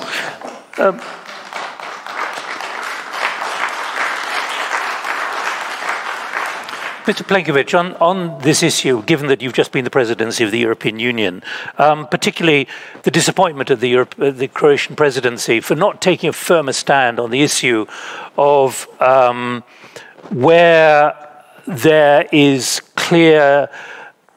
there are clear voices of dissent within certain countries which are not being given the right voices. In other words, there was a feeling that there was an upending of democracy in several countries of Europe, and that Croatia should have taken a much firmer stand as the presidency, and a disappointment that you weren't able to do that. I have to admit, I haven't noticed such a disappointment. There were 2 processes which were mentioned in between the lines by my 2 colleagues. One of them initiated by the European Parliament, the other one initiated by the Commission. Everything which was necessary for the presidency to undertake was undertaken.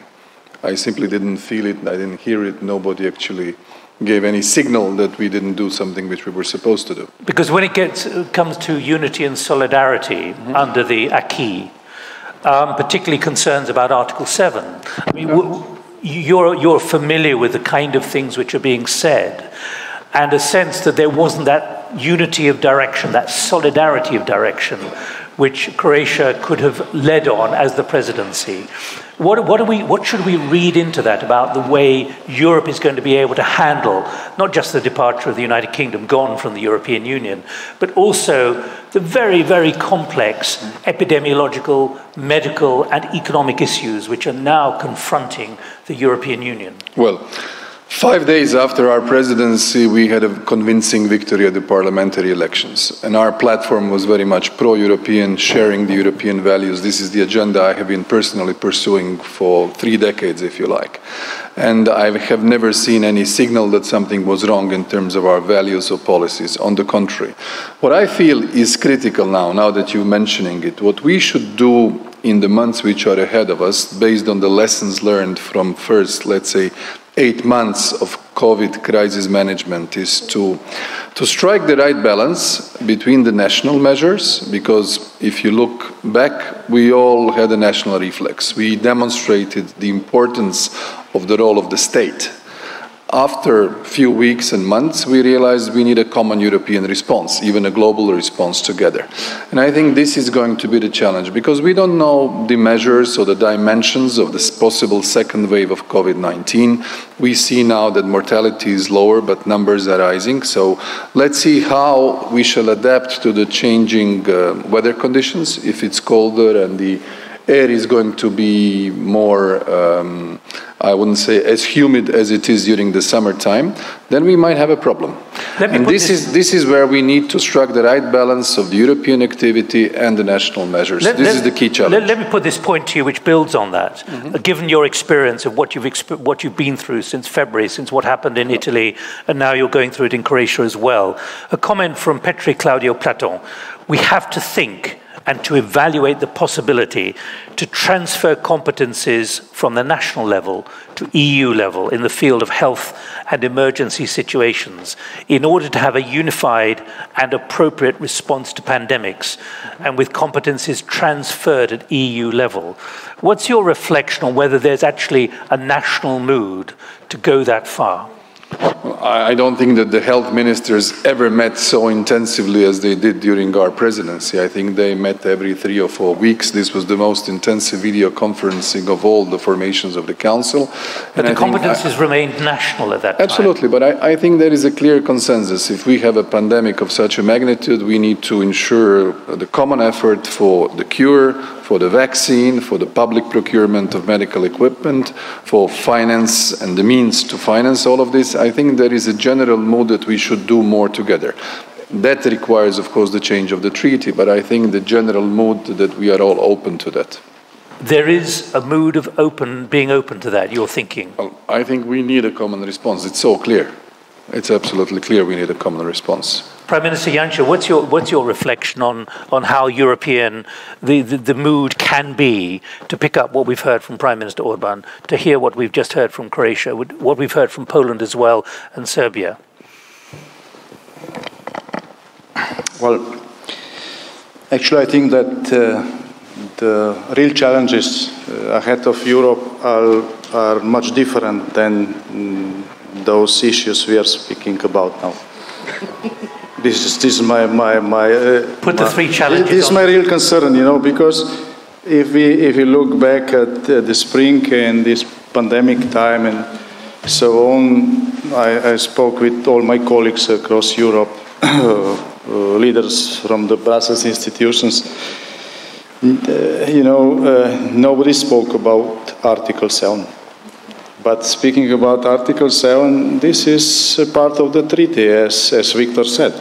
Europe put into Lisbon Treaty mechanism how to solve the disputes, which are obvious, they will come, and we all respect them. This is so-called rule of law.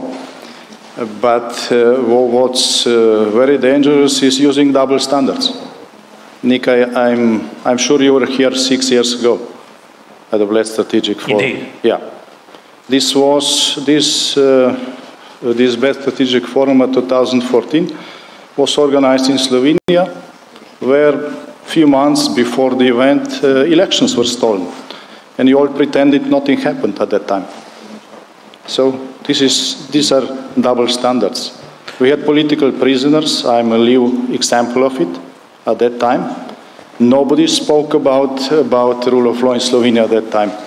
There is no political prisoners in Poland, in Czech Republic, in Serbia, in Croatia, in Hungary, and whole so-called left liberal press in Europe is speaking about the rule of law. But what about the public response? The public, in the end, votes for people like you, votes for every government here. That's a central principle. What about the fact that the public has the ability to say, we don't like the way national governments are handling a crisis? You say there are 3 other big points, but a central part of what's come out of the Commission... Yes, Nick, but which public?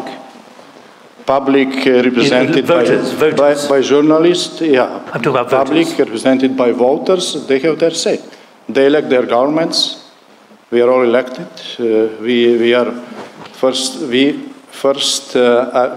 responsible to our people, to our voters.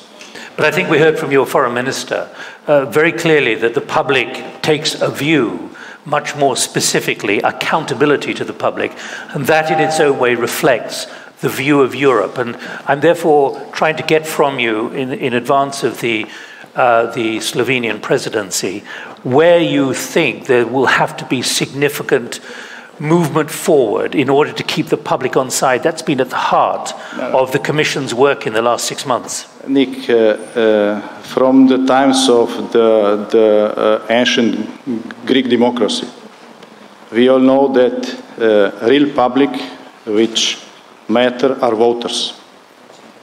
Are voters, no NGOs or whatever. Public is artificially created to fulfill this void. So going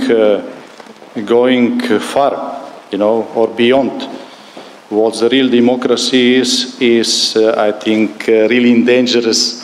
Well, democracy itself and also the European project, especially if also double standards are used. So there is no such thing as general public which should influence. There are voters which should influence their through or by their direct vote. This is democracy. Let me move on to President Vučić, if I may. I gather you've got a phone call in a very pressing time. So I'm a small guy. I'm getting a call from Angela Merkel. And you're what? You're what? I'm a small guy. And I'm getting a call from Angela. I've been told you have to take a call in a moment. Yes. When you look at this as an aspirant, you're not sure if it's going to be 3, 5 or 7 years. You've made very clear. You're not sure what's going to happen when. But when you look at this, the way the European Union has adapted and also responded, you are in the waiting room, and you have been for some considerable time. Does what you see encourage you when you look at the enormity, the economic enormity, as well as the medical enormity of what all of us are facing? Most of us, I'm not wearing, neither are you, a face mask at the moment, but we're all having to be desperately cautious. In order to get back to London, I've got to go through Frankfurt and wait 9 hours because there aren't any planes. It's this kind of change of normality that we're seeing, and whether Europe has responded well enough, whether you and Belgrade are responding well enough to it. Well, thank you, first of all, for having me here, and would like to say just a few words on this. And I think that people in Europe are interested in different issues, not only to those issues that are always mentioned by so-called liberal press, and nothing but that. It's first of all, I learned something from my friends here, and I always learn from them. And I learned one very important thing from either Andrzej, either Viktor, I don't know who out of two of them said it to me. It's always better belonging to club than not belonging to club. And I'll just mention one example. At the beginning of this crisis, I was the stupidest guy of the world saying that there is a lack of solidarity in Europe. And entire Europe attacked me immediately. All the medias throughout the continent attacked me because I said something that was very obvious. You see, today it was mentioned by my great friend Boyko Borisov. No one will make a single comment on that because he's a member of club and he's not the first one that is mentioning that. And these are these double standards. I'll mention the other example. We had a big attempt, and it was not an attempt, they did it. Some people stormed the national parliament in Belgrade. And then we reacted, we intervened. And altogether there was 27 people arrested. 27 people arrested at that day. And all of them were released after a day, or most of them. And then you had just an attempt of doing the same thing in Germany, and they arrested 300 people, and they beat them severely. But yes, we live in a dictatorship, and that's a proof of democracy. And these kind of double standards, that's something that you have to react on. And you saw all the people, you asked them whatever you wanted, they were keen to respond to you with no problems, with no even passion. And speaking about European Union, yes, we would like to belong, we would like to join the club. We have a lot of support from European Union. We have never underestimated support that we have gotten so far from European Union. But at the same time, you know, we have our own thoughts. We see what is happening within European Union. We see what is happening between US and European Union. Now at least we have to deal with both with Americans, with Europeans on Kosovo issue. I don't know. Of course, we say political status, it's something that we should deal under the auspices of EU, but economically speaking, we deal with Americans as well. If we avoid doing something with Americans, then we'll have Americans as I cannot say as our enemies, but as our opponents, which we don't want to see, and at the same time, you have the same approach from European Union. And what we expect, and I heard great ideas today, it's a geopolitical approach from European Union. That's what we expect, that's what we hope. That's what we hope for. And we think that Serbia belongs to Europe, and we think that we need Europe, including everything that you have said today regarding European values, efficient and independent justice and judiciary, and everything else, but also including better life of our citizens, including peace and stability that will be guaranteed to our people, but respect has to be shown to our people, because you see, when I said last time, and you were here, and I'm saying this today, even it's a bit worse situation, people are not enthusiastic. It's not a topic of our election campaigns. And we won predominantly. There was an article on Friday in Prospect saying that there's false Europeanism in Serbia. You know, there are many articles that you can quote here. I think that we should do our best to raise the numbers, to raise the popularity of European Union, and to emphasize more the contribution of European Union to the development of our economy, to the development of our political system. But on the other side, there are many things within European Union to be changed when we speak about their relationship towards Serbia. I'm not sure if you have to leave, but I have a note saying you do have a call with a rather important European capital shortly. We have 15 minutes to run, gentlemen. Thank you very much. Thank you very much indeed, Mr. President.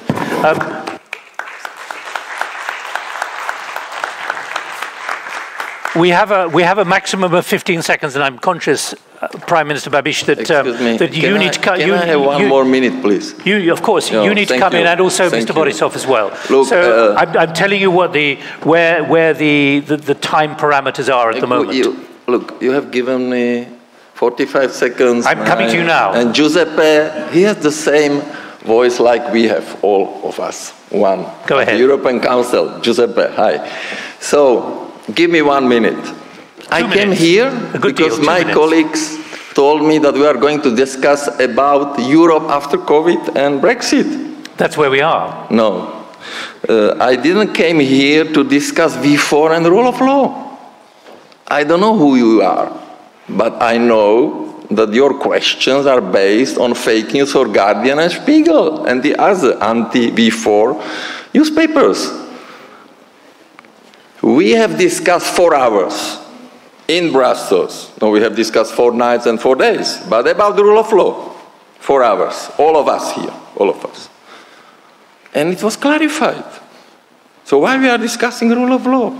You are speaking about Czech Republic. What do you know about Czech Republic? My profession is businessman, crisis manager, actually Prime Minister of Czech Republic. I won 6-time elections. And we have results before. Best in COVID results, growth, lowest unemployment, we are number in Europe. Number 4 in debt, Boyko is better than me, but we are number 4. I was Minister of Finance, I decreased the debt from 41.5 to 30, okay? So, I mean, your questions, rule of law, and so on. Don't read this fake news. Please. V4 is doing very well. And during one discussion, by the way, we can speak about migration, illegal migration. We are against illegal migration. In Czech Republic, we are taking 60,000 people from abroad to work. Everybody is coming on permission. So we have ideas in Europe. I am for strong Europe. I have a lot of ideas how we can help Europe. So please, I am very much surprised about this discussion because... Well, right, give us the top 3 ideas for Europe now. Because I have a lot of ideas, yes. And you know what is the most important 3 in ideas. life? If you realize your ideas. And I was upset by the corruption in Czech Republic. I made a company from nothing, 4 employees to 35,000 employees, one of the biggest in Central and Eastern Europe. And then I went to politics. I regret it every day. This stupid decision, different world. I know what is action. I know what is crisis management. When your chemical plant explodes, or you have the flood, and you have the factory and the sea.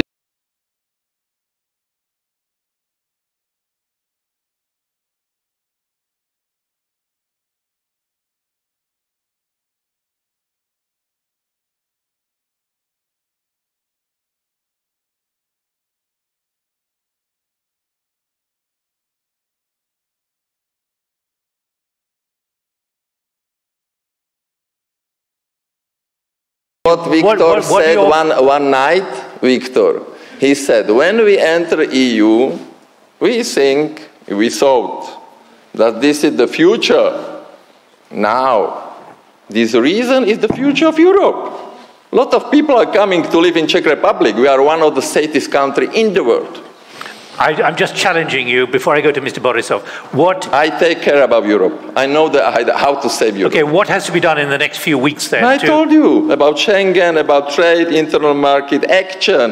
Where is the strategy? West Balkans, our friend Zoran Zaev. We promised him we shall start to discuss. But I should be asking all of you, is Schengen in jeopardy because of the kind of thing? But Boyko is defending better the borders than some of our colleagues. But at the moment in Schengen. And Zoran Zaev was defending our border.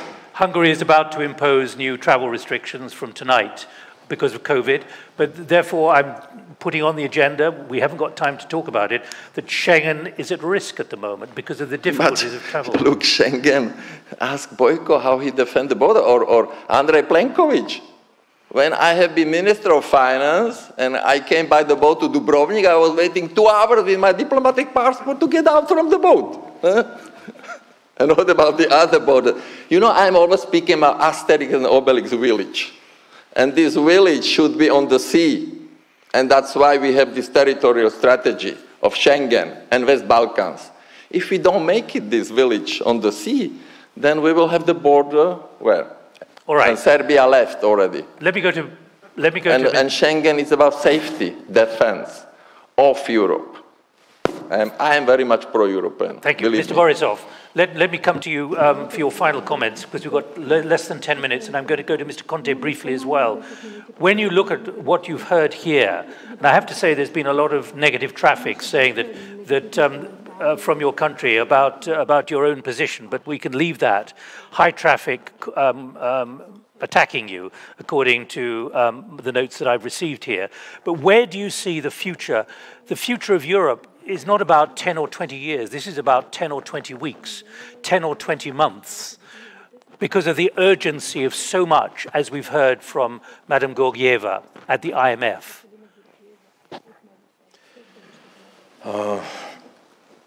Няма по-добро място от Европейския съюз.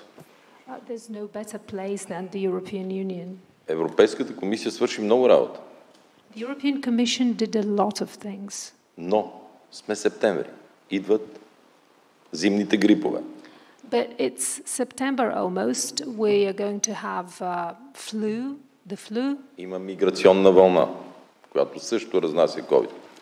There is a migration influx that also spreads COVID.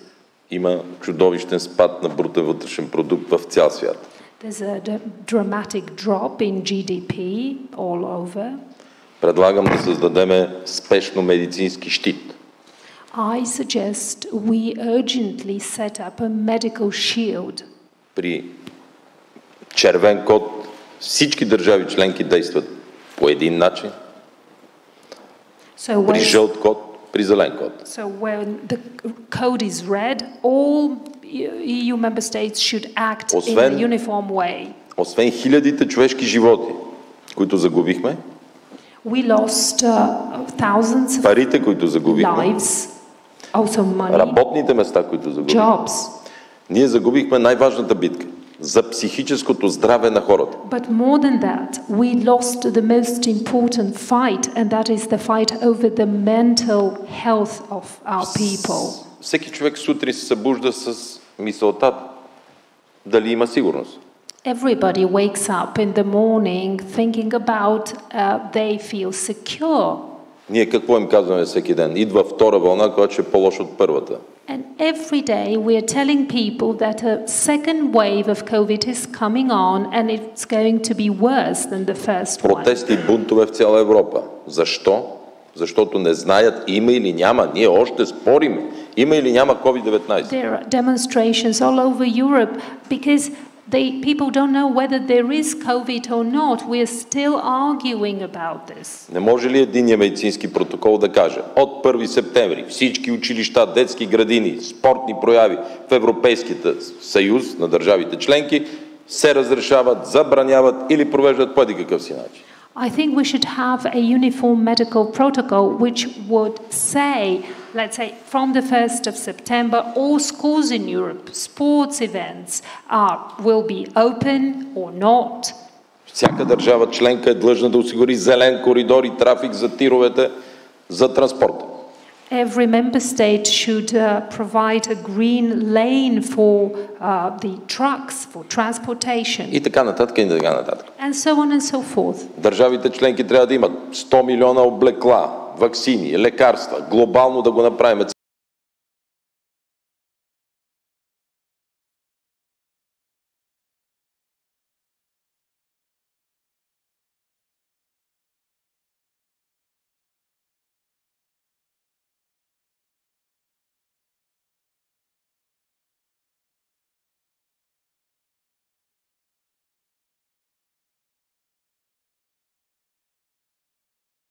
До февруари. Бяхме втората държава по най-нисък външен дълг в Европа. And back to your question, Bulgaria handled very well the pandemic.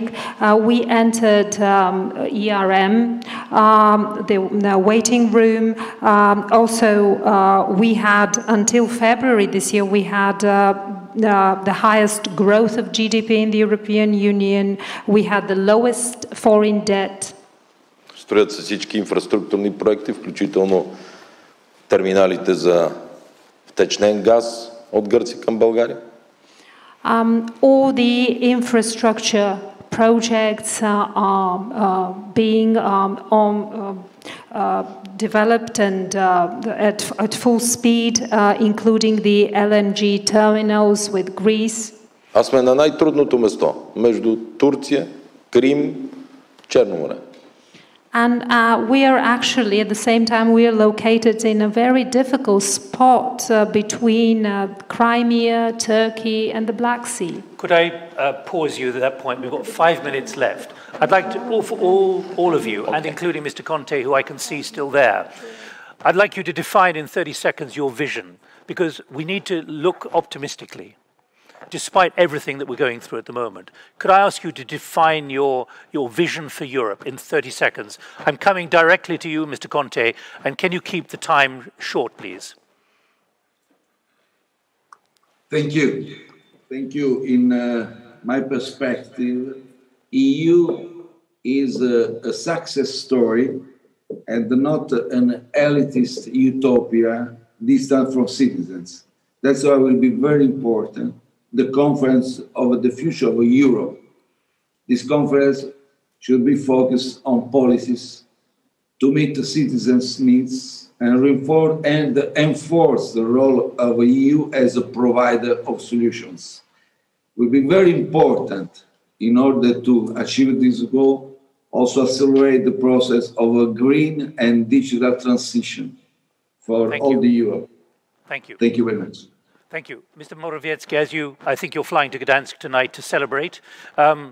When I remember being in that shipyard, the idea of Poland being a member of the European Union was for another century almost, but look where you are now. Your 30 seconds of the vision, even with all the bumps, what is achievable and how quickly? I think first, let's keep transatlantic unity as the most important pillar of our security.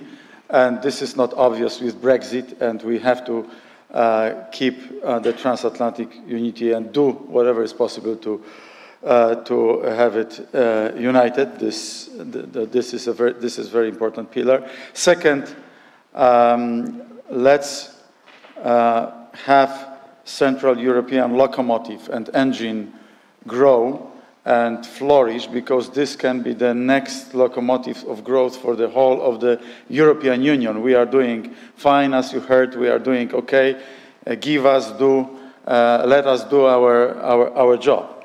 And third, to have this common vision, and this was very much heard throughout the discussion, our discussion.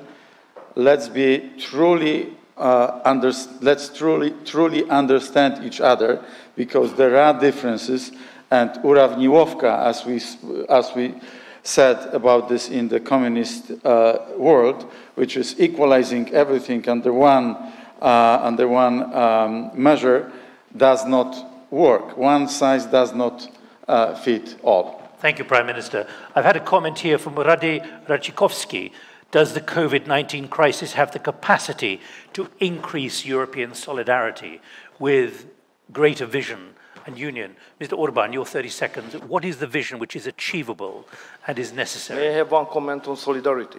Because the way you use the expression does not help a lot to understand what is solidarity about. Because solidarity means common success, to have a success together. But the question is how we can reach that point. And solidarity does not make unnecessary to make your own homework.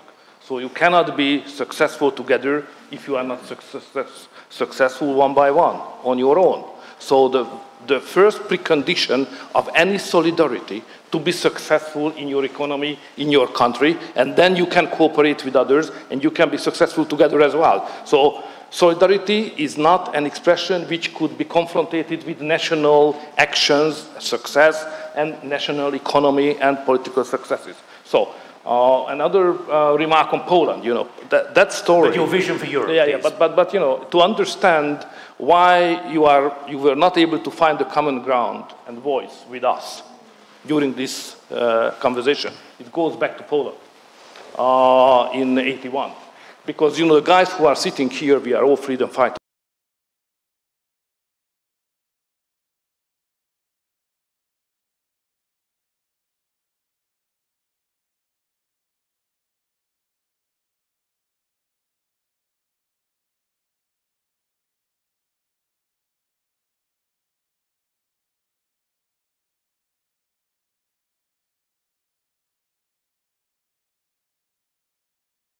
Crushed.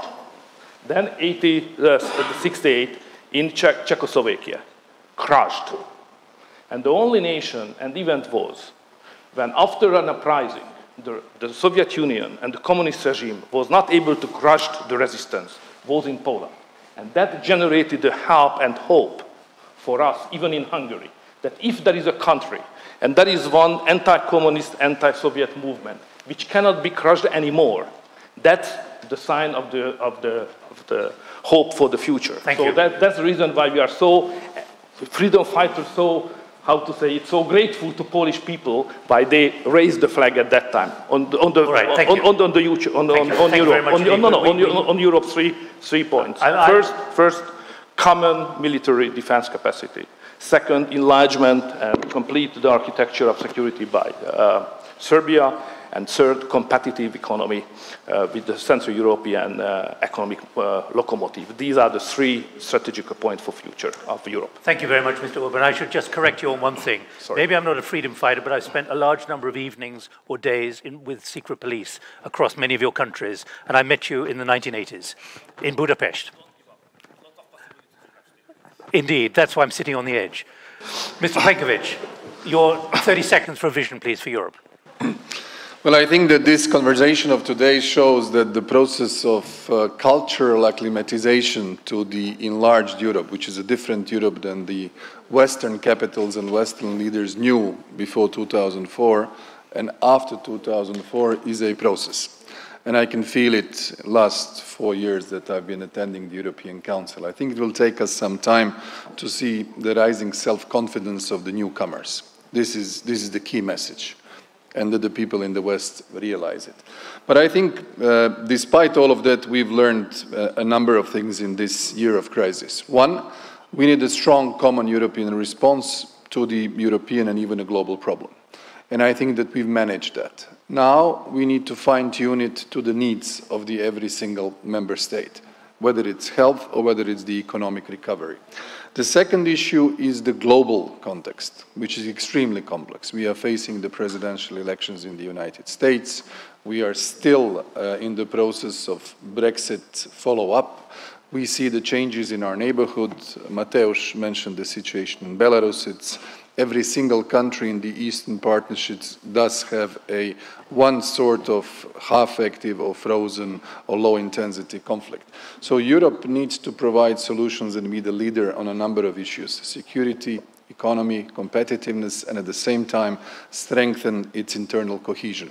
And I think that's why the meeting in July was the right balance. We managed to strike the right balance and even walk into the areas that were uncharted waters. And that means to provide financing for a quick European economic recovery in the years to come. This was essential. This was a novelty, which I think it is actually the vision of today for the next decade. Thank you very much. Two more comments.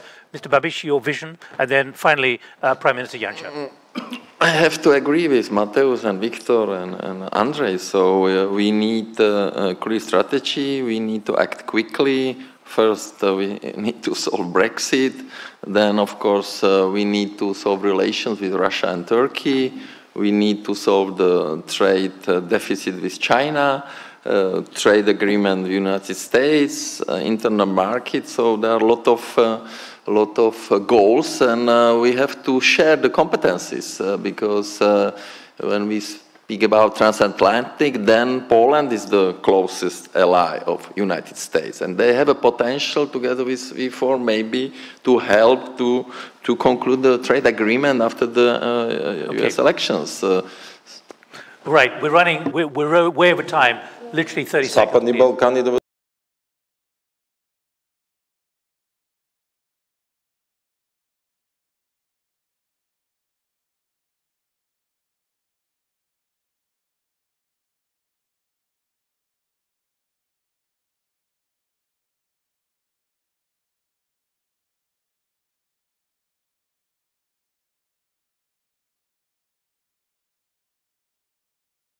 Fathers of the European Union, or the people marching in Solidarność protest 40 years ago, Europe fallen free.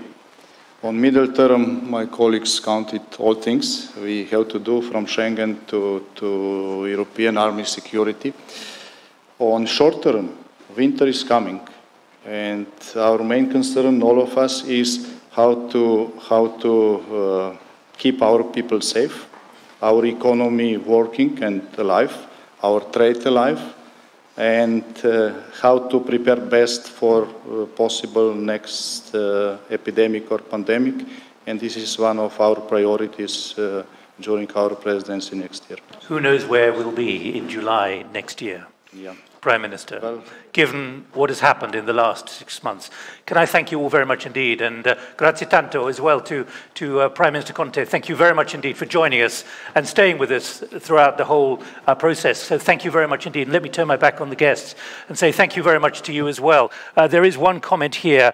Are the divisions within the countries represented on the stage endangering the concept of a united Europe? Can I thank you all for your patience as well, and ask you to stay where you are, because the foreign policy of the European Union and Europe is going to be examined. Bethany Bell from the BBC is going to be up here, so stay where you are. The lights will go up, I hope. But thank you very much indeed for your attention, your patience, and I hope we've at least highlighted the enormity of what both the British decision on Brexit and also COVID-19, the realities, the sinister realities of COVID-19, how they've acted as a spur for change, transformation, innovation, but also for concern as well. Thank you all very much.